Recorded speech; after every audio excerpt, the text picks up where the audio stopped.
Alhamdulillah Rabbil Alamin. Wassalatu wassalamu ala ashrafil anbiya'i wal mursalin wa ala alihi wa sahbihi ajma'in. Subhanaka la ilma lana illa ma 'allamtana innaka antal alimul hakim. Rabbi shrah li sadri wa yassir li amri wahlul 'uqdatam min lisani yafqahu qawli. Rabbi yassir wa la tu'assir wa tammin bi khair ya karim. Wa la hawla wa la quwwata illa billahil 'aliyyil 'azim. Amma ba'd. Alhamdulillah, pertamanya marilah kita sama-sama mengucapkan kesyukuran kepada Allah Subhanahu wa taala atas limpah kurniaan daripada Allah Subhanahu wa taala. Allah Subhanahu wa taala pilih kita untuk duduk di dalam majlis ilmu, yang mana kita semua maklum majlis ilmu, majlis yang mana dinaungi oleh para malaikat. Dan lagi pula orang yang duduk di dalam majlis ilmu akan diminta ampunkan oleh malaikat. Malaikat akan mendoakan keampunan bagi diri dia. Dan juga kita maklum, apabila kita mahukan kejayaan di dunia, maka kita berhajat kepada ilmu. Begitu juga dengan akhirat, apabila kita nak berjaya di akhirat, maka mestilah kita mempunyai ilmu. Kerana sesuatu amalan tidak akan diterima oleh Allah Subhanahu wa taala tanpa kita buat amal tersebut dengan ilmu. Maksudnya kalau kita buat sesuatu amalan dengan tidak kita belajar, dengan kita tidak mendalami ilmu agama, contohnya bab sembahyang. Kita sembahyang tetapi sembahyang itu tidak dengan dipelajari. Dan sembahyang dengan tidak dipelajari, kita hanya sembahyang adab sahaja. Kita hanya sembahyang adab dengan tidak belajar ilmu agama berkenaan dengan ibadat sembahyang, maka sembahyang tersebut tidak akan diterima oleh Allah Subhanahu wa taala walaupun kebetulan kena sekalipun. Dan walaupun kebetulan kena sekalipun, maka tak dapat tidak apabila kita nakkan kepada kejayaan di akhirat dan juga kejayaan di dunia, maka tak dapat tidak mestilah kita mendalami akan ilmu agama. Kita tak ada ilmu akhirat, tak ada ilmu dunia, kita tak ada ilmu dunia, maka ianya hanya akan memudaratkan dunia kita saja. Dan kita tak reti ilmu matematik, kita tak reti ilmu kimia, kita tak boleh nak jadi cikgu, dan tak boleh nak jadi engineer. Tapi akhirat kita mudarat ke tidak? Tak mudarat. Tetapi apabila kita tidak ada ilmu agama, bukan sahaja akhirat, bahkan dunia kita pun akan jadi mudarat. Tengok, ilmu dunia besar tak besar ilmu dunia, ilmu akhirat ni besar tak besarnya ilmu akhirat. Sekiranya kita tidak ada ilmu akhirat, tidak ada ilmu dunia ni, dan tidak ada ilmu agama ni, maka dunia kita pun mudarat, agama kita pun mudarat. Baik. Maka insyaAllah pada malam ini kita sambung baliklah sikit sebanyak berkenaan dengan kuliah yang terdahulunya, sambung berkaitan tentang tafsir surah Fatihah. Surah Fatihah yang kita baca minggu lepas, tapi kuliah minggu lepas tu secara rekah je lah. Tu pun tak ada nak habis. Jadi malam ni pun kita sekadar kata sambung je lah. Sambung untuk kuliah minggu lepas. Cuma sebelum saya pergi lebih jauh, saya pergi dengan lebih huraian dia yang lagi jauh. Pertama sekalinya kita kena faham terlebih dahulu dalam ilmu akidah. Apabila kita belajar ilmu akidah, perbahasan dalam ilmu akidah ni dia berkait tentang iman dan juga kufur, berkaitan tentang hukum wajib dan juga hukum haram. Mana kalau berkaitan dengan akidah yang sebenar, wajib kita berpegang, wajib kita berakidah. Kalau kita tidak berakidah dengan pegangan tersebut, maka kita dikira sebagai jatuh kepada hukum haram dan berdosalah kita. Tu kalau dalam bab akidah. Dia berbeza dengan bab fiqh. Bab fiqh, hukum syariat yang berkait dengan bab fiqh, dia berkait dengan 5 hukum. Mana? Wajib, haram, makruh, sunat dan harus. 5 hukum. Tapi kalau dalam bab akidah, hanya hukum syar'i, hukum taklifi yang berkait dengan bab akidah ni satu. Mana? Bab hukum wajib. Sebab tu kalau kita buka dalam setengah-setengah kitab, kita belajar dalam setengah-setengah kitab akidah, dia hanya mendatangkan apabila bicara hukum taklifiyah. Bila bicara hukum taklifi atau hukum syarak, dia hanya bawa satu hukum saja. Mana? Hukum wajib pada syarak. Sedangkan dalam bab hukum syarak ni dia ada 5 hukum. Mana? Wajib, haram, sunat, makruh, harus. 5 hukum. Tapi kalau kita buka dalam kitab akidah, setengah-setengah kitab dia hanya datangkan hukum wajib saja. Hukum wajib saja. Hukum sunat tak bawa datang, hukum makruh tak bawa datang, hukum harus tak bawa datang. Dia kata harus, hukum harus, Allah Subhanahu Wa Taala harus bersifat dengan sifat satu sifat harus bagi Tuhan. Itu bukan hukum taklifi. Dan kata Nabi ada satu sifat harus, itu bukan hukum taklifi. Faham boleh? Kalau kata harus tu, harus dalam hukum taklifiyah. Adapun dalam bab akidah, dia tak ada hukum makruh, hukum sunat, hukum harus, tak ada. Haram sebab lawan bagi wajib, haram lah. Faham? Lawan bagi wajib, haram. Sebab dalam bab akidah, dia tak ada apa? Sunat kita berpegang Allah ada. Tak ada hukum lagu tu. Ke biasa dengar? Tak ada dah. Sunat berpegang malaikat itu ada. Tak ada. Makruh berpegang Tuhan ada 2. Tak ada. Kalau adanya wajib ke atas tiap-tiap mukallaf belajar dan berpegang. Katakan didatangkan hukum wajib. Wajib ke atas tiap-tiap mukallaf berpegang Allah bersifat dengan sifat wujud. Tengok didatangkan hukum wajib. Bermakna kalau tidak berpegang Allah bersifat dengan sifat wujud, bermakna orang itu jatuh kepada hukum haram, maka berdosalah dia. Adapun dalam bab fiqh lain. Dalam bab fiqh ada kelima hukum ni. Ada ketika hukum ni jadi wajib, ada ketika hukum ni jadi haram, ada ketika hukum ni jadi sunat, ada ketika hukum ni jadi makruh, ada ketika hukum ni jadi harus. Itu dalam bab fiqh. Okey, sebab apa saya keluarkan benda ni? Sebab baru ni kan ada berlaku satu isu sikit. Yang mana ada aduan lah. Dia kata Ustaz Hakim ngajar ni sebut haram, sebut wajib haram, sebut wajib haram. Tidak berpegang dengan akidah lagu ni, maka jadi kufur. Dari kita akidah tu sebut lagu tu kan, berpegang Tuhan 2, maka orang tu menjadi kufur. Dia kata Ustaz Hakim ni ngajar keras sangat. Dia kata sebut kufur kafir. Kufur kafir. Dia kan kalau orang yang berakidah kufur, maka hukum dia jadi kafir. Maka bila ada aduan sampai kepada pihak pengurusi masjid, sekali pihak pengurusi masjid pun tidak tanya-tanya ngajar macam mana apa semua, telefon bagi arahan minggu depan berhenti yang ngajar. Minggu depan berhenti yang ngajar. Sebab apa? Sebab kita terima aduan ustaz ngajar ni kafir kufur. Dan saya kata dah, kalau lah berpegang Tuhan ada 2, nak kata apa? Beriman. Tuhan ada 2. Takkan saya nak kata Tuhan ada 2 tu, orang berpegang Tuhan ada 2 ni orang beriman lagi. Takkan nak kata lagu tu. Kalau saya kata lagu tu, bunuh pula orang. Berpegang Tuhan lemah. Apa hukum dia kalau pegang Tuhan lemah? kufur lah kalau pegang dengan Tuhan lemah.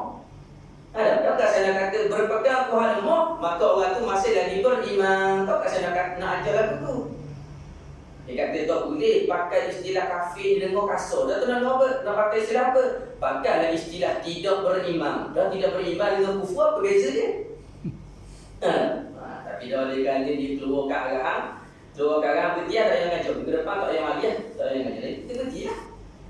Cuma bila kita fikir-fikir balik, kena tengahkan dulu dalam perbahasan ilmu akidah, kenapa tidak ada dalam kitab akidah membicarakan hukum sunat, hukum makruh, hukum harus? Sebab tu bukan tempat dia. Perbahasan hukum sunat, harus, makruh ni waktu perbahasan dalam kitab fiqh. Maka bila kita mengaji dalam kitab akidah, kita dengar perbahasan akidah, kita tak akan dengar lah. Oh, hukum buat lagu ni makruh, hukum buat lagu ni sunat. Kalau ni pula jadi khilaf, mazhab ni kata ni, mazhab ni kata gini, tak ada. Sebab dalam bab akidah dia hanya ada satu jalan sahaja. Satu jalan. Mana start daripada zaman Nabi Adam ke, sejak daripada Azali lagi ke, sampailah kepada umat yang akhir zaman, ataupun sampailah kepada hari kiamat sekalipun, Tuhan yang sama. Ada Tuhan yang sama. Bukan kata dulu Tuhan asal, Tuhan lain. Lepas tu masa Tuhan Nabi Adam, Tuhan lain pula. Tuhan masa zaman Nabi Muhammad, Tuhan lain pula. Ada Tuhan yang sama. Maka akidah yang sama.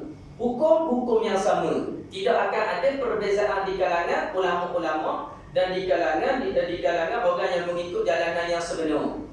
Kalau jalanan yang tergelincir, itu lain kira lah. Jalanan orang yang bawakan Qadariyah misalnya, pok Qadariyah, bertentangan dengan Ahlussunnah wal Jamaah. Sebab itu dalam bab akidah, kalau seseorang tu bawa cara yang salah, bawa ilmu yang salah, maka mudah-mudah je kita nak cap, oh dia ni bawa akidah yang salah. Kalau bab fiqh payah. Bab fiqh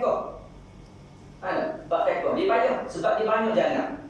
Contoh kita kata dalam mazhab kita Syafi'i, mazhab Syafi'i, sentuh kemaluan membatalkan sembahyang, membatalkan air sembahyang. Tapi dalam mazhab Hanafi, menyentuh kemaluan tidak membatalkan sembahyang. Kita mazhab Syafi'i sentuh kemaluan batas sembahyang. Mazhab Hanafi dia sentuh kemaluan tak batas sembahyang. Kita beriman dengan iman yang bermazhab Hanafi. Dia sembahyang depan, tengok-tengok sembahyang dia rasa gatal. Dia pun slow, tangan masuk dalam dia pun ganggu. Mazhab dia tak batal. Dalam mazhab kita je batal. Ada.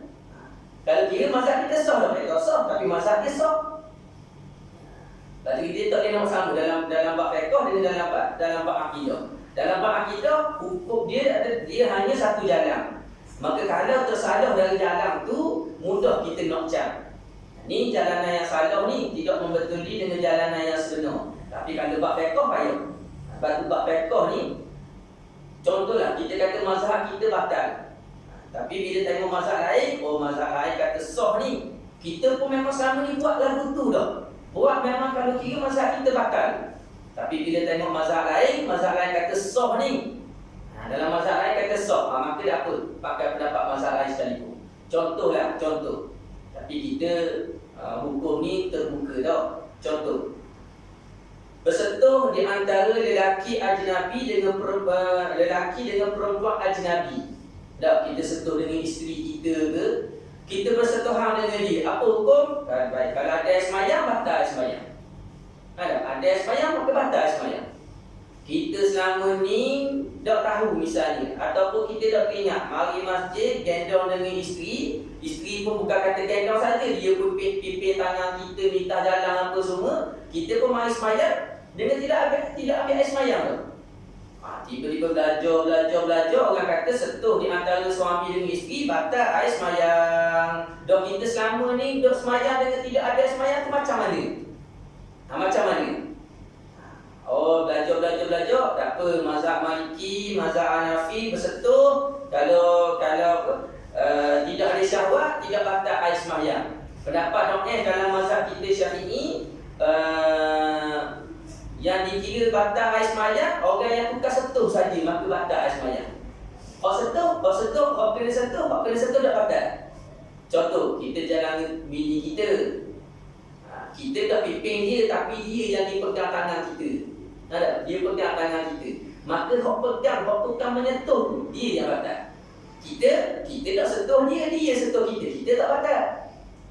Pada ada setengah-setengah orang ni sok tanya, bini saya ni sok mau buat buat, kita nak pergi semayang degah, nak pergi masjid degah, ambil air semayang siap-siap buat ibu kan. Dia pun coyak tangan kita. Batal air semayang, kita pun kena dia ambil air semayang, dah letih dia tu. Letih, nak buat lagu mana? Kadang-kadang tok lelaki pula masuk tok bini dia. Bini ambil air semayang, apa semua selesai dah nak semayang, dia pun pergi sentuh tangan bini dia. Allah kena ambil air semayang pula. Kalau pakai pendapat dalam mazhab kita Syafi'i, orang yang bukan sentuh saja batal. Dah boleh pakai ke tak? Tak boleh pakai sebab tak faham ulama belaka. Itu dalam bab fiqh. Ada pun dalam bab akidah tu. Bab akidah tu. Kalau sadah, sama ada sadah tu tak bawa kepada tangga kufur, waktu fasik. Kalau salah bawa kepada tangga kufur benar, maka kalau tidak bertaubat, mati dengan kekal akidah macam tu, tidak bertaubat kembali semula kepada akidah yang sebenar, kalau mati kekal api neraka. Walaupun zahir dia seorang yang kuat beramal ibadat sekalipun, sembahyang tak raja tinggal, jemaah tak raja tinggal. Kalau orang yang suka bersedekah pula, siap ada madrasah, siap ada surga masjid atas nama dia, no? Siap ada dia jaga anak yatim ke apa semua, tapi oleh kerana akidah dia akidah yang kufur, maka amalan yang dia buat tidak ada apa-apa habuang pun di dunia dan di akhirat. Tidak ada apa-apa habuang. Sebab itulah bab akidah ni satu perkara yang besar. Sehingga kan Nabi SAW bersabda, Nabi kata, bila ditanyakan pada seorang sahabat, Ya Rasulullah, ayyul a'malil afdalu. Seorang sahabat bertanya kepada Rasulullah, amal apa kau yang lebih afdal? Amal ni banyak, sembahyang, puasa, zakat, haji, banyak amal ni. Baik, amal yang paling lebih sekali, amal apa? Faqala, jawab Nabi SAW, al-ilmu billah. Ilmu berkenaan dengan Allah, yakni ma'rifatullah.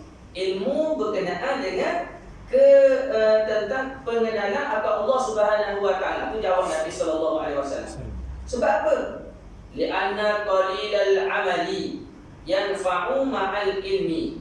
Kerana bahawasanya sedikit amal yang sedikit yanfa'u memberi manfaat ma'al ilmi, beserta dengan ilmu itu. Mana? Amal yang sedikit, tapi bila ada akidah, amal tersebut ada manfaat, ada pahala dah, walaupun sikit.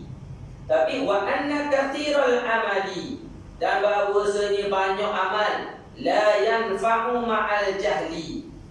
Banyak amal tetapi tidak memberi manfaat, tak ada pahala apa-apa pun ma'al jahli, kalau berserta dengan dia tu jahil. Mana tak reti ilmu ma'rifatullah, tidak ma'rifatullah.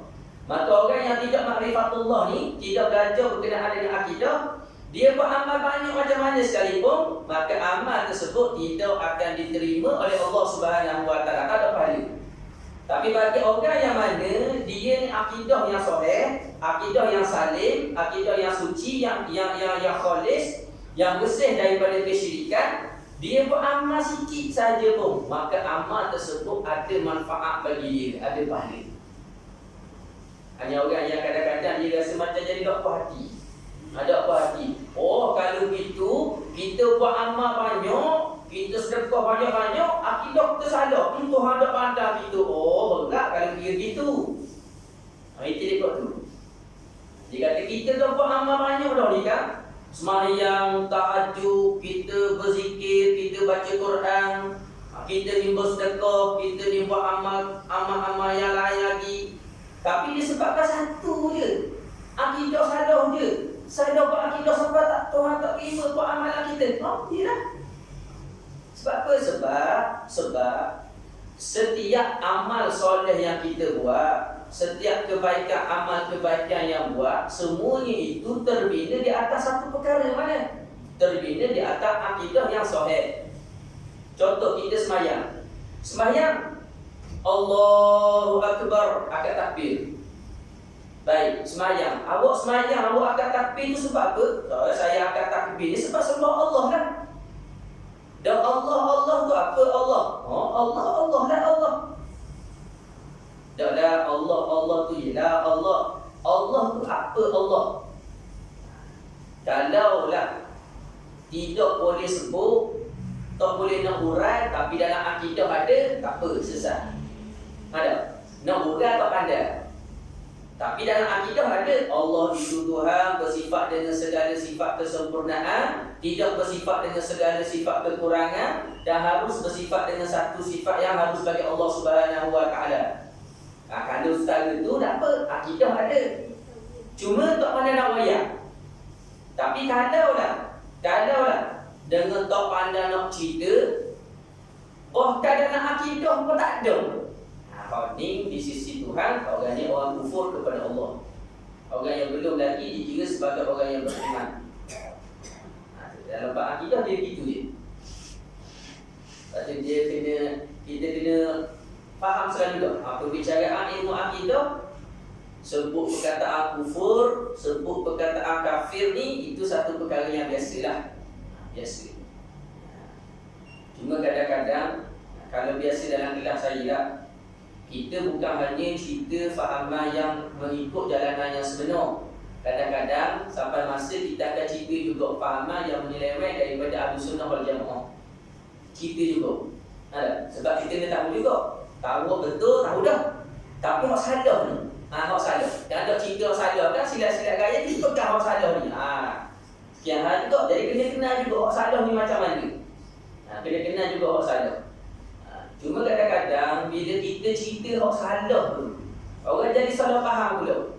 Kita cerita hak salah, dia kata hak tu hak betul. Orang hak cerita tu dia kata hak tu lah hak betul. Sekian hal. Contoh, hak di antara sebab dia kata hak tu lah hak kena berhenti mengajar tu. Dalam kelas saya sebut ada orang mengajar makan ubat hilang sakit kepala, kafir. Minum air hilang dahaga, kafir. Sebab apa? Awak kata air tu yang menghilangkan dahaga. Ubat tadi awak kata ubat tu yang menghilangkan sakit awak. Maka orang awak ni masih lagi kafir. Makan nasi kenyang, kafir. Hak goyaknya makan nasi kenyang kafir, minum air hilang dahaga kafir, makan ubat hilang sakit kepala kafir. Hak tu nak goyak hak orang bawa salah. Tiba-tiba dia kata, ustaz tu ngajar kata makan nasi kenyang kafir. Tu ustaz nak ngajar gitu. Last sekali kita dah pula kena. Tapi dah oleh kerana orang dah tanya dah usul biasa pula betul ke tidak, hanya keluar minggu depan tak payah mengajar lah. Itu dia. Cuma kesianlah, kesian kepada orang-orang yang selama ni terikut dah hak fahaman. Makan nasi kenyang kafir. Sebab daripada kuliah ada orang yang kata, ustaz kita memang ikut pun bawakan lagu ni. Makan nasi kenyang kafir, minum air hilang dahaga kafir. Sebab apa? Awak kata makhluk ni beri bekas. Sampai tahap tak boleh kata ibu penyayang. Tak boleh kata. Tak boleh kata ibu penyayang. Kan kita katakan ibu penyayang, ayah penyayang. Tak boleh kata ibu penyayang. Sebab apa? Sebab yang penyayang Allah Ar-Rahim. Kita tak ada sifat penyayang. Yang maha penyayang hanya Allah saja. Awak kata ibu penyayang, syirik. Dengar tak? Tak jadi masa ni. Jadi terganggu kita ni bukan kat lain, terganggu kita. Tak boleh kata Pak Ali yang kaya, tak boleh. Sebab apa pula kata Pak Ali kaya? Tak boleh kata Pak Ali yang kaya. Sebab Al-Ghani hanya Allah Subhanahu Wa Taala. Awak kata Pak Ali kaya, syirik. Ini terganggu kita ni, kakak lain ni. Bukan dia terganggu kita. Merasakan kita ni ada. Sekarang ni rasa tak kita ada sekarang ni? Ke anak dah ke tak? Anak rasa tak kita ada sekarang ni kan? Sedar kita wujud kita sekarang ni? Awak masih merasakan kewujudan diri awak, bermakna awak lagi mensyirikkan Allah Subhanahu Wa Taala. Ini semua ajaran karut dah ni. Ajaran karut. Kita nak cerita karut ni, akhirnya ustaz tu ngajar merasakan diri kita ni ada, maka jadi syirik. Dia tak kita pula. Cuma memang ada bawakan di tempat kita lah. Ada bawakan di tempat kita. Tapi alhamdulillah baru-baru ni keluar fatwa diharamkan. Difatwakan haram. Dia sebenarnya ajaran yang menyeleweng ni, tak masuk juga kita pada tafsir. Sebenarnya ajaran yang menyeleweng ni, dia bawa masuk ke tempat kita seingat-ingat saya tahun 2016. 2016 tak masuk dah. Tapi orang kata sebelum daripada tahun 2016 tadi. Cuma seingat saya lah.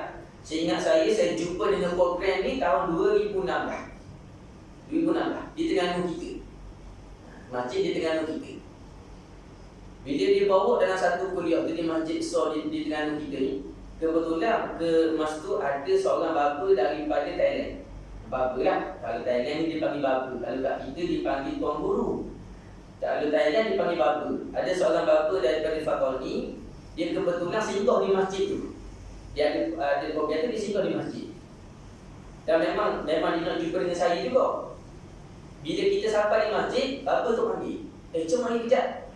Siapa ni yang ngajar ni, relax sangat ni. Ni bukan jalanan Ahlus Sunnah wal Jamaah ni. Ni jalanan yang menyeleweng ni. Tak betul ni hajar gini ni. Tafsir dia tak betul, ajar faham akidah tak betul lah ni. Rosak kan? Tapi kita tak dengar masa tu.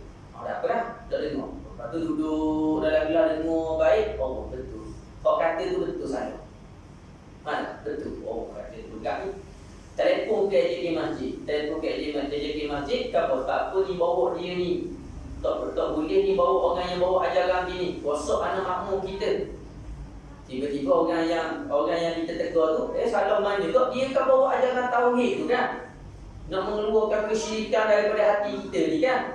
Tak boleh kata nasi yang mengenyangkan, tak boleh kata ibu yang penyayang, tak boleh kata makhluk ni yang kaya, Pak Ali kaya, Tok Hardware kaya, tak boleh kata. Tak boleh kata doktor yang menyembuhkan.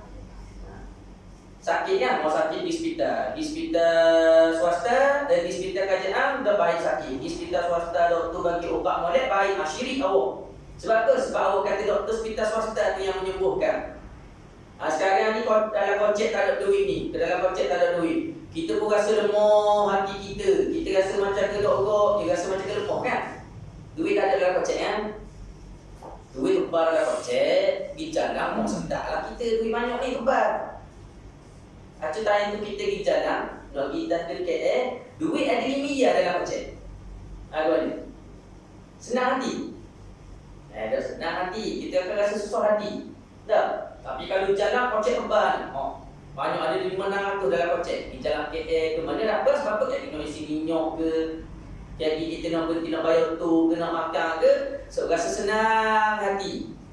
Sebab tu kocek kebal, awak syirik. Sebab apa syirik? Kalau awak bertuhankan Allah, awak hanya akan ingat Allah sahaja yang kaya.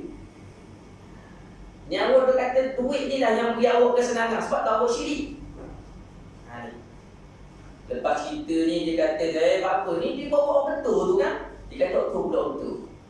Tak apalah. Selepas yang lama tu mari pula sekali lagi. Ada pula buat program di sebuah surau pula. Gapo ke surau AJK surau ni sebab apa bawa orang ni dan dia bawakan dia tu kan bawakan yang menyimpang daripada Ahlus Sunnah wal Jamaah. Tak betul huraian dia tu. Bawa lagu tu. Siang kau kampung.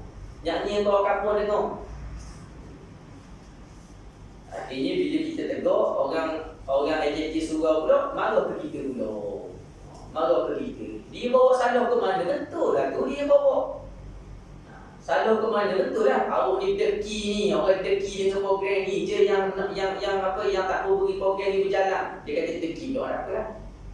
Sesatlah kita. Kita nak sekat tak boleh sebab masjid lama. Ada. Kita tak ada kuasa. Dan kita kan dia ajarkan kalau ada kemungkaran maka kita wajib cegah dengan tangan kalau kita ada kuasa. Kalau di masjid tu kita ada kuasa, tak benar ni awak tak boleh mengajar sebab awak bawa bukan jalanan yang sebenar dengan Ahlus Sunnah wal Jamaah. Ada kuasa. Tapi bila kita tak ada kuasa, kita ada boleh bercakap. Kita boleh bercakap, kita ada ilmu, kita ada pengetahuan, maka kita menyampaikan sekadar ilmu kita ada. Tapi kalau tak mampu juga, wajib kita cegah dengan hati kita. Tapi dah oleh kerana kita ada pengetahuan sikit sebanyak, Yang belajar sebelum ni tahu disalah kita, tapi akhirnya kita dipersalahkan. Tak apa dah, sesat. Sesat tu tahun ni keluar pula fatwa sesat. Tahun lepas dah, tak tahun lepas keluar sekali fatwa daripada Majlis Pulau Pinang, Majlis Agama Pulau Pinang. Tahun ni keluar pula fatwa daripada Majlis Agama Negeri Sembilan. Dan dengan kata pun duduk juga sekarang ni duduk dalam pemerhatian Jabatan Agama Islam Terengganu. Duduk dalam dipanggil minit tu kan, nak bawa kepada fatwa ni dia ada pembincangan ni dulu. Sekarang duduk dalam majlis ni dah, dalam pengetahuan majlis agama. Baik. Tapi sebelum tu sebelum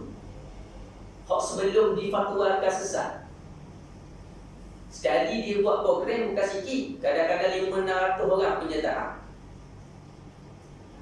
300-400 orang penyertaan. Kalau surah kita ni, kalau surah Al-Hidayah ni nak buat program, dia tak boleh. Penuh dah. Dia kena buat terpaksa. Tapi masa tu macam mana? Ada kata ujian, kata tu guru saya ni ada ujian. Ujian kita yang Allah nak beri kepada kita, kepada ahli jawatan kuasa masjid, kepada orang yang mengajar, kepada orang yang dengar. Allah nak beri ujian. Adakah ilmu fardu ain kita dalam bab akidah sesat ke tidak? Kalau ilmu akidah kita dalam ilmu fardu ain kita dalam bab akidah sesat, orang cerita bab sadah, macam sadah. Awak ni sadah ni. Tapi tiba-tiba orang bawa sadah yang tengah nyata sadah. Nyata sadah, bukan masalah-masalah rumit. Kalau masalah rumit, tak nampak salah. Lain kira. Ni tengah nyata salah. Tiba-tiba orang tak kata salah betul tu. Bermakna kita fardu ain kita dalam bab akidah kita masih lagi belum selesai. Tak selesai lagi. Ingat balik. Dia sebab kalau dah nak jam akidah kita, ilmu akidah kita sesat ke tak sesat, antaranya ialah kita dapat membezakan mana betul mana salah. Ada, boleh beza. Orang bawa mengajar tempat ni, bawa ajaran ni, kita dapat beza. Oh, dia ni bawa ni betul ni. Ada betul. Tiba-tiba ada orang mari pula mengajar, dia ajar ni, kita dapat beza. Oh, salah dia ni ajar ni, tak betul dia ajar ni. Kita dapat membezakan mana yang betul, mana yang salah. Tu tanda ilmu fardu ain kita tu. Ilmu fardu ain kita sesat. Tapi kalau orang hok mari bawa hok ni pun kita pakai betul. Mari pondok bawa ajaran ni kita pun betul juga. Ada. Hok mari hok betul pun kita kata betul. Hok mari hok bawa ajaran salah pun kita kata betul juga. Bermakna ilmu fardu ain kita dalam bab akidah belum lagi sesat. Dia gini, kalau bab akidah, bukan kata bab akidah, bab ilmu fardu ain dah, bab fardu ain. Memang kita ni oleh kerana kita ni kesuntukan masa. Nak kita ni orang dulu bekerja, masa kita sibuk, kita banyak duduk apa? Masa kita dulu banyak dengan benda lain lah, bukan menuntut ilmu agama. Maka bila kita dah hala ketua ni, kita mari dah dengar apa semua, tiba-tiba kita dapati ilmu fardu ain kita belum lagi selesai. Tak selesai lagi. Maka wajib kita menumpukan masa kita untuk mempelajari ilmu agama yang fardu ain. Asal ilmu agama kita ni banyak. Bukan kata fardu ain saja, dia ada fardu ain, ada fardu kifayah, banyak dalam agama sendiri. Bukan fardu kifayah ni semata-mata sains, matematik, tu bab dunia. Di dalam agama kita sendiri dia ada fardu kifayah. Ada. Belajar bab tafsir, belajar bab ilmu mustalah hadis ke, nahwu, sarah, balaghah ke, tu bab fardu kifayah. Fardu kifayah. Baik. Oleh kerana kita hak fardu ain ni tak selesai, dia sebenarnya fardu ain ni dia kena diselesaikan sebelum kita masuk umur mukallaf. Sebelum balik kita kena selesai. Ada.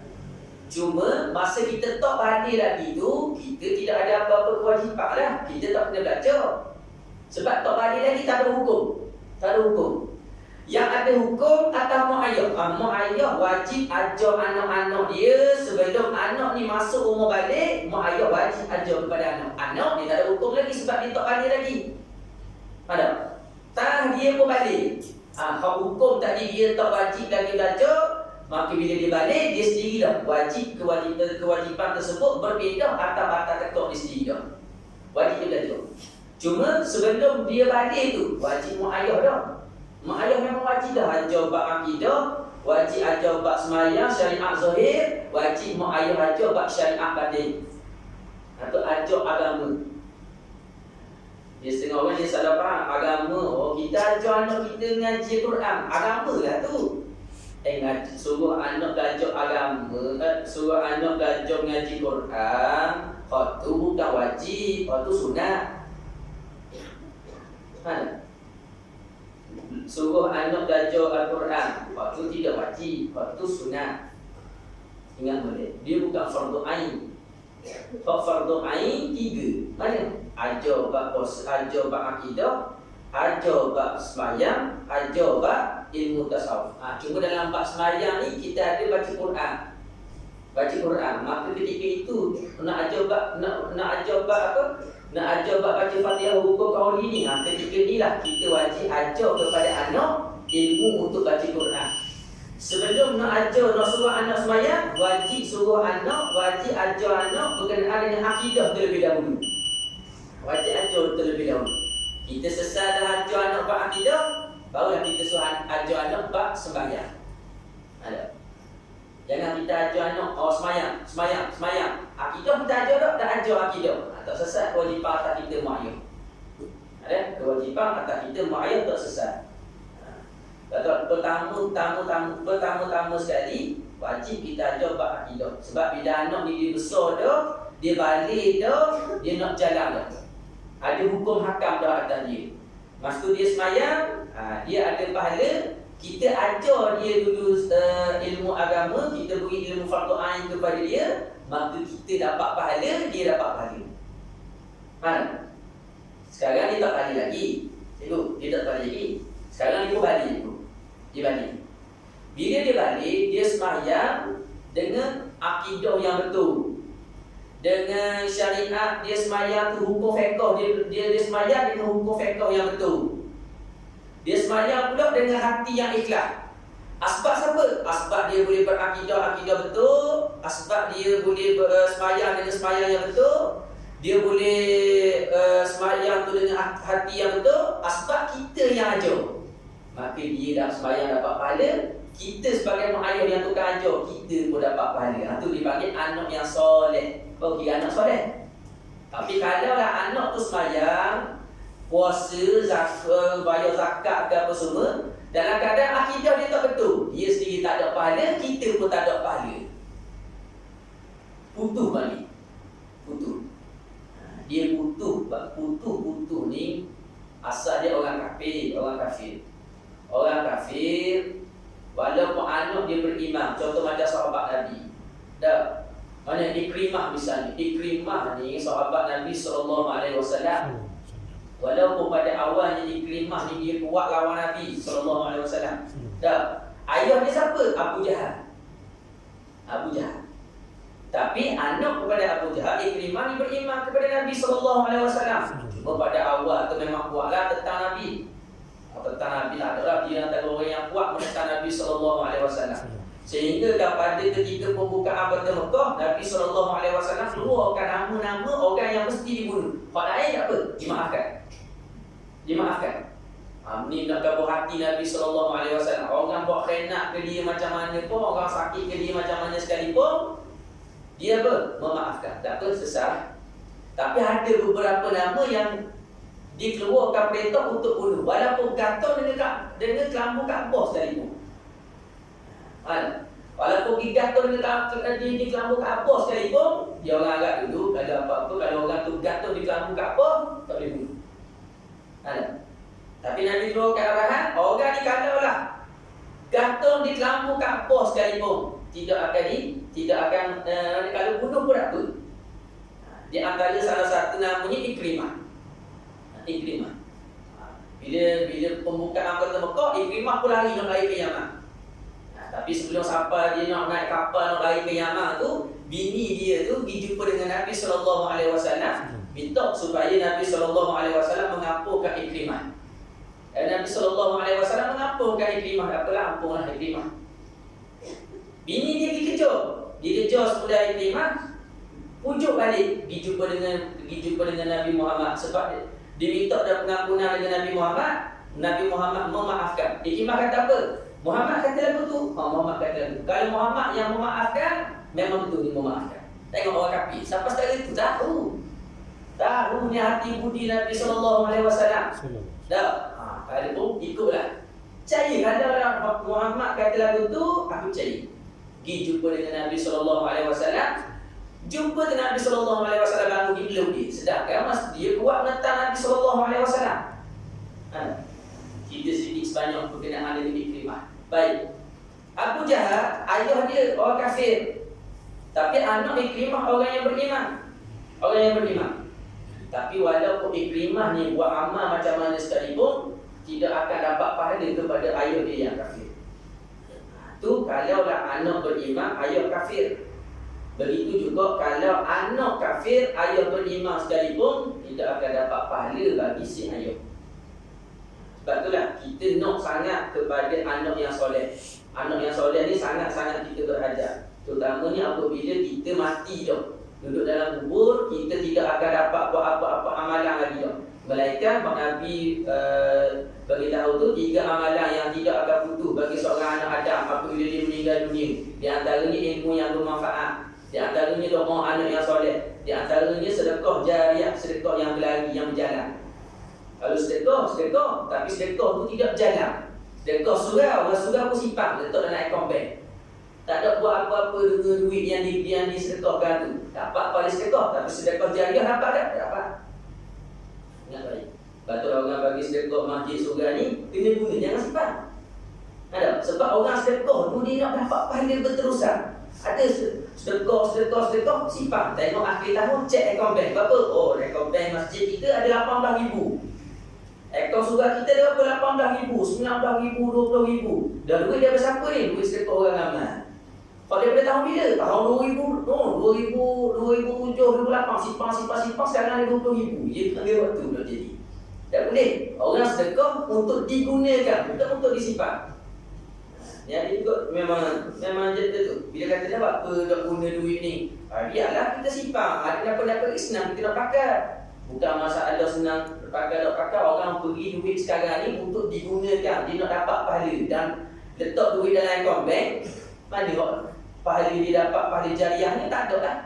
Baik, itu pertama. Yang kedua pula, doa anak yang soleh. Nak dapat doa anak yang soleh, anak yang berdoa bagi ayah dia. Ya Allah, ampunkanlah ayah aku, ampunkanlah mak aku. Dia ada dosa dulu apa semua, ampunkanlah ya Allah. Dapatkanlah kubur dia, gua mati dah rohnya.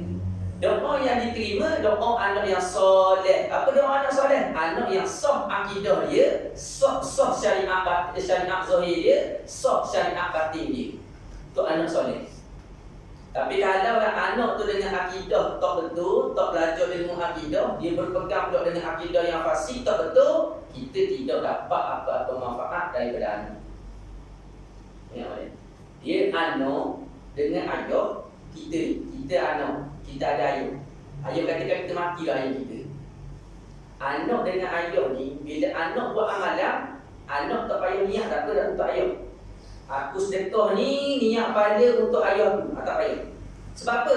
Secara automatik siapa ada pahala kebajikan kepada ayah dia, mak dia, walaupun dia tak niat sekalipun. Ada pun kalau kepada orang lain, contoh kita ada pak saudara, kita ada mak saudara, kita ada adik-beradik ke, kita nak sedekah, nak pahala ke dapat ke kita, dan pahala dapat juga ke dia.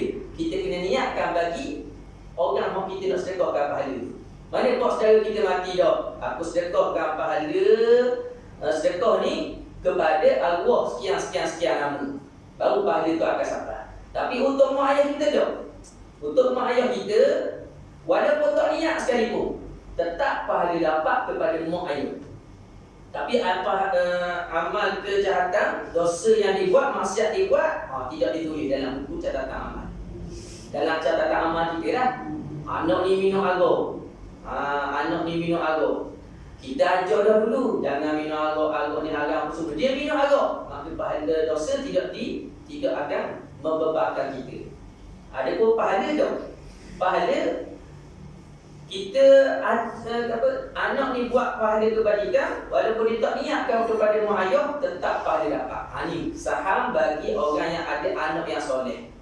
Ada pun kalau lah anak tu anak yang tidak soleh, lebih-lebih lagi pula akidah yang fasik, akidah yang tidak beriman kepada Allah Subhanahu Wa Taala, maka akan menjadikan terputus amalan. Terputus, tak sampai kita. Dia anak soleh ni, ulama kata di antara anak soleh dengan orang lain. Anak soleh ni besar. Sebab bila anak soleh, dia anak soleh ni dia tak masak ke mak ayah ni. Paling kurang 5 kali sehari dia tak makan ayah ni. Tak mak dia. Ada 5 kali. Tu pun ulama kata paling-paling kurang lah tu. Doa kepada mak ayah 5 kali sehari. Tapi sebenarnya tak patut. Kita ni doa kepada mak ayah kita 5 kali sehari. Tak patut. Ulama kata tak patut. Sebab apa? Sebab besar ni pengobatan mak ayah kita ni. Kalau kita berdoa sekadar kata 5 kali saja sehari. Hasal simpan atas 5 kali saja sehari. Tak mau dah. Tak sekadar 5 kali sehari. Ada ulama kata tu pun anak dah lagi. Siapa tanya tu? Ada. Dia sesak. Hak anak dengan ayah ni, dengan mak ni berat. Dia bukan senang. Hak anak dengan mak ayah berat. Dia sebab setengah ulama kata kalau lah kita ni bangun depan mak ayah kita, bangun dengan tak ada apa-apa hajat, dia bangun. Mak ayah cakap kita bangun. Kita mau di tangan dah ke? Siapa tanda? Dia hak mak ayah ni sangat-sangat berat. Cuma sebagai mak ayah ni kadang-kadang mak ayah ni dia hati lapang. Anak buat salah pun tak apalah, aku maaf. Anak buat ni pun tak apalah, aku maaf. Tu hati yang ada pada mak ayah. Tapi kalau mak ayah ni tak maaf, tak rasa tu. Baik. Boleh tu. Dah masuk juga ni kita ni. Aku dah tahu. Kalau dia kata untuk ada juga manfaat sikit sebanyak sebenarnya nak masuk kepada bab lain, kita nak sambung bab surah tafsir surah Fatihah baru ni. Sebab tafsir surah Fatihah baru ni kita tak habis. Cuma saya buat kesimpulan dah pada lepas tu kita wajib beriman sekalian perkara Allah yang menjadikan, Allah yang menentukan, sama ada baik ataupun jahat. Kalau berpegang hak baik saja Allah menentukan, hak jahat Allah tak menentukan. Kalau Allah menentukan juga hak jahat, bermakna Allah zalim. Waktu akidah Mu'tazilah. Waktu akidah Mu'tazilah. Dan Mu'tazilah dia berpendapat Allah hanya menentukan hak baik saja, hak jahat Allah tak menentukan. Kalau Allah menentukan hak jahat, bermakna Allah zalim dengan hamba dia. Allah menentu dia ni jahat, sampai masa dia jadi jahat tu Allah juga yang buat. Jadi di akhirat dia pun kena azab pula di akhirat. Kalau dia curi, siapa menentu dia curi? Allah juga menentu dia curi. Sampai masa dia mencuri tu, perbuatan Allah juga yang menggerakkan dia mencuri, dia ambil barang orang. Lepas tu kena tangkap, Allah pula beritahu dia tu kena dekat tangan. Oh zalim kalau gitu Tuhan. Ini Mu'tazilah. Dan sebab tu Mu'tazilah dia pakai akal dia. Di sisi Ahlussunnah wal Jamaah dah. Di sisi Ahlussunnah wal Jamaah, tiap-tiap perkara baik ataupun jahat, semuanya itu adalah takdir Allah. Allah yang menentukan sama ada baik ataupun jahat. Sampai masa berlaku perkara yang ditakdirkan oleh Allah pada azal, Allah juga yang menjadikan. Dia dulu Allah takdir dia mencuri, sampai masa dia curi pun perbuatan Allah yang menjadikan pada dia untuk dicuri. Mana? Itu di sisi kita Ahlussunnah wal Jamaah. Cuma dalam bab adab bercakap tidak boleh kita nak menyandarkan kejahatan kepada Allah. Tak boleh. Berakidah dah. Pegang pada akidah ni segala perkara baik ataupun jahat, semuanya itu daripada takdir Allah. Mana dalil dia? Dalil dia dalam hadis Nabi sallallahu alaihi wasallam, wa tu'mina bil qadari khairihi wa syarrihi. Engkau beriman dengan qada Allah Subhanahu wa taala, takdir Allah sama ada yang baik ataupun yang jahat. Ada baik ataupun jahat, taat ataupun maksiat, beriman ataupun kufur, Allah yang mentakdirkan, Allah yang menentukan. Sampai masa berlaku perkara yang Allah takdirkan, dia tu jahat, dia tu buat maksiat, Allah juga yang melakukan perbuatan tersebut. Lepas di sisi kita Ahlussunnah wal Jamaah.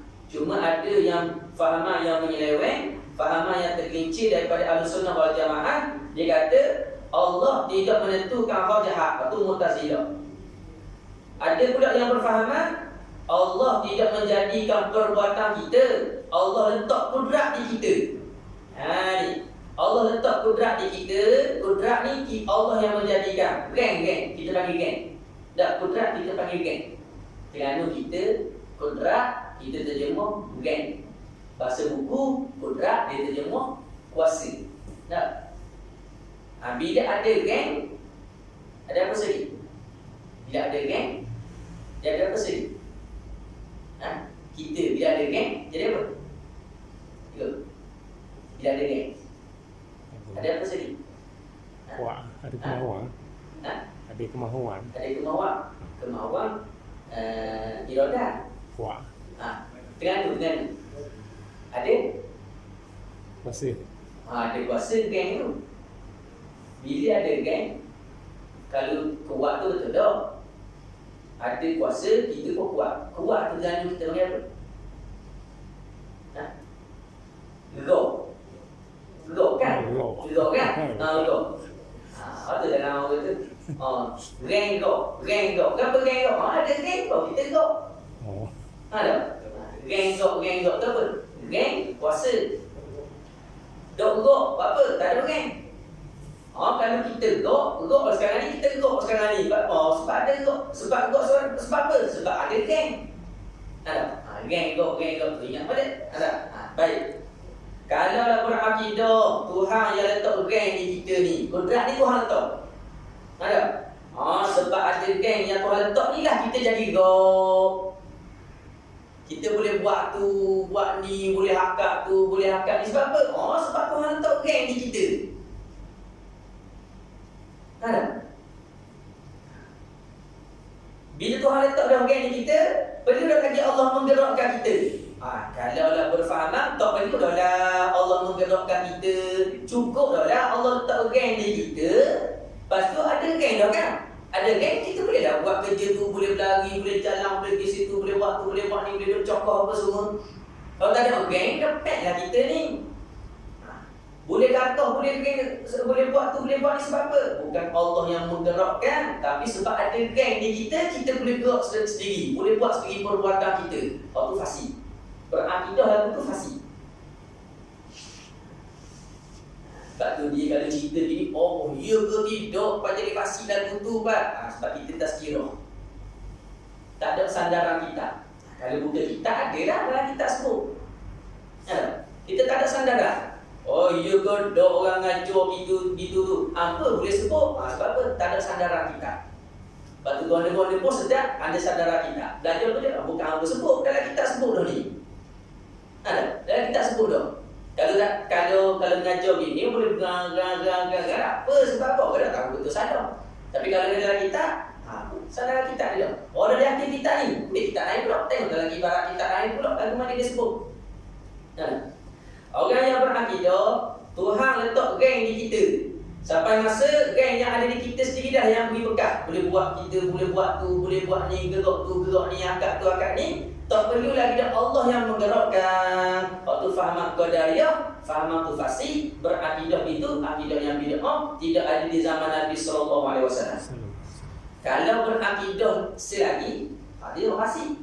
Kalau berakidah Tuhan jadikan hamba, kita ni Tuhan jadikan.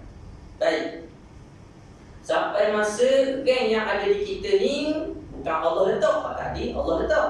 Ni bukan Allah letak. Geng yang ada kita ni sebab kita makan makanan yang berkhasiat. Kita makan tu, makan ni, kita pun jadi kagum.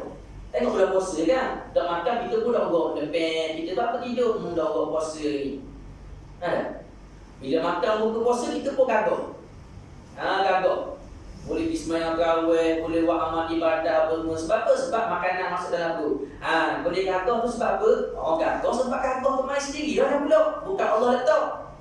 Sampai masa boleh buat tu, boleh buat ni sebab geng yang ada di kita tu lah. Ni kufur. pegang lagu ni kufur.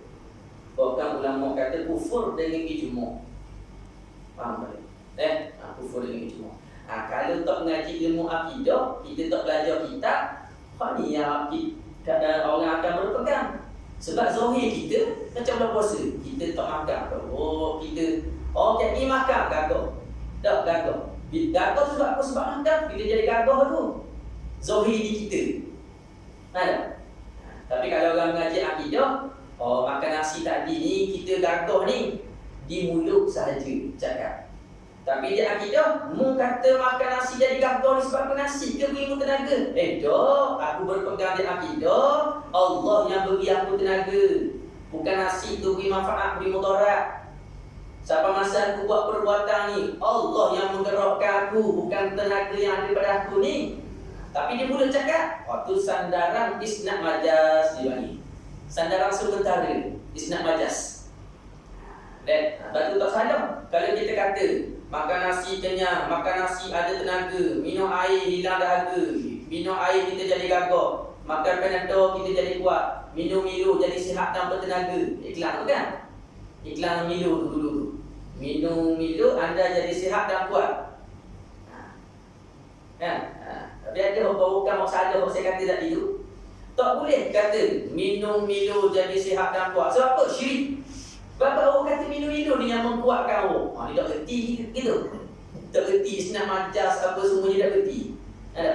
Kita tahu isnad majas ada. Berpegang pada akidah, semua perkara Allah yang beri manfaat, beri mudarat. Siapa masa berlaku perbuatan, Allah yang menggerakkan kita. Bukan kerana rank yang ada pada kita. Cuma siapa masa kita bercakap di mulut. Mana makan nasi kenyang, minum air hilang dahaga, makan Panadol hilang sakit pada. Tu isnad majas saja. Sandaran sementara. Adapun isnad hakiki yang menyembuhkan, yang beri kenyang, yang beri tenaga, yang beri gerak kita, semua tu adalah Allah Subhanahu wa taala. Sebab tu kena ngaji dalam kitab akidah, dia akan cerita satu persatu dalam perbahasan bab akidah. Jadi bila kita ada kitab ni, insya-Allah kita tidak akan lari daripada perbahasan kitab dah. Kita ada sandaran ni. Kita ada sandaran. Tapi kalau tak ada kitab ni, sekadar dengar saja, masuk balik akan hilang. Kalau kita ada kitab, kita belajar sampai rumah kita terlongok. Maka kita akan dapat lebih pemahaman. Jadi untuk saudara tu saja malam ni, saya tawakkul dulu untuk tazkirah malam ni. Untuk tazkirah malam ni saudara kata untuk isi ustaz yang sepatut malam ni mari mengajar, tapi dia tidak dapat mari. Jadi saya sambunglah, ambil sikit sebanyak 4 minggu lepas yang saya bawa dalam minggu lepas tu. Cuma tak masuk kepada tafsir surah Al-Fatihah lah. Tak masuk kepada tafsir surah Al-Fatihah. Cuma kita masuk secara umum. Kalau saya sebut tadi tu, semuanya terkandung dalam surah Al-Fatihah. Terkandung dalam surah Al-Fatihah. Jadi ingat, bab akidah ni dia bukan bab main. Bab akidah bukan bab main. Hal ni lah yang akan menentukan sama ada orang tu bahagia ataupun celaka di akhirat. Penentuan ni. Sebab orang dulu-dulu ilmu akidah memang tak akan tinggal. Tak akan tinggal. Sebab saya ingat masa saya duduk di Felda Bukit Bading. Kita duduk di Felda Bukit Bading. Di Felda ni dia jarang ada belah. Bila mu'allim mari saja. Tapi bila ada mu'allim mari, nak kalau belah malam tu ngaji sifat 20. Memang tu kejauh masuk di masjid. Memang kejauh. Ada kita balik lewat main kita petang tu semua main ngaji kan, balik lewat kita tengok kita balik lewat nak garis dah, main kejauh main kejauh. Kalau pandang itu kampung gini, orang ngajar tu sifat 20 masjid tu. Dah pergi cepat dah. Kita buat lambat-lambat memang ya pun dalam bilik air, jiru-jiru mandi sampai kita nangis pun mau tinggi. Ini jelas sebab apa? Bagi dia tak ada ilmu akidah, lepas dah buat amalan. Sebab saya ingat pun dia orang dulu-dulu dia pakai syahadat tok kepala kan. Dia hafal sifat 20, syahadat tok kepala apa semua. Tapi saya ingat apa? Ketika Allah tu saya nak mati. Allah tu nak mati. Dia suruh kita ni kaedah cara orang. Kita tak pandai Allah wujud, mustahil, tak ada. Sebab dia ada cara dibaca dia. Tak pandai. Tapi dia nak mati tu, ingat tu kata, cuma apa dia ngorok, tu baca ni betul ke tidak? Betul ke tidak? Dia baca semua. Cuma kita faham lah. Betul baru ni betul dah. Comel dia. Comel. Cuma setakat tengoklah orang yang berakidah dengan akidah sebenar ni, orang yang pegang dengan akidah sebenar, ketika saat kematian dia senang. Di antara banyak, di antara Tok Guru tengok, Tok Guru bawa ilmu akidah dia semua. Bila mati, Allah, siapa ada masa aku ni nak mati? Siapa ada masa aku nak mati? Dah nak mati kali ni, ambil kain kapal letak mati. Itu je. Senang. Sebab pengajar kaedah sifat 20 ni 1300 tahun ulama. Itu wallahu a'lam. Subhanallah wa bihamdihi asyhadu an la ilaha illa anta astaghfiruka wa atubu ilaik. Wa la haula wa la quwwata illa billahil 'aliyyil 'azim. A'udzu billahi minasyaitonir rajim. Bismillahirrahmanirrahim. Alhamdulillahi rabbil alamin. Wassalatu wassalamu ala sayyidil mursalin wa ala alihi wa sahbihi ajma'in. Allahumma iftah 'alaina futuhal 'arifin. Allahumma 'allimna 'ilma a'lamin. وفحمنا فهم الصادقين وارزقنا رزق الطالبين اللهم زدنا وألهكنا بالصالحين وصلى الله على سيدنا محمد وعلى آله وصحبه وسلم الحمد لله رب العالمين.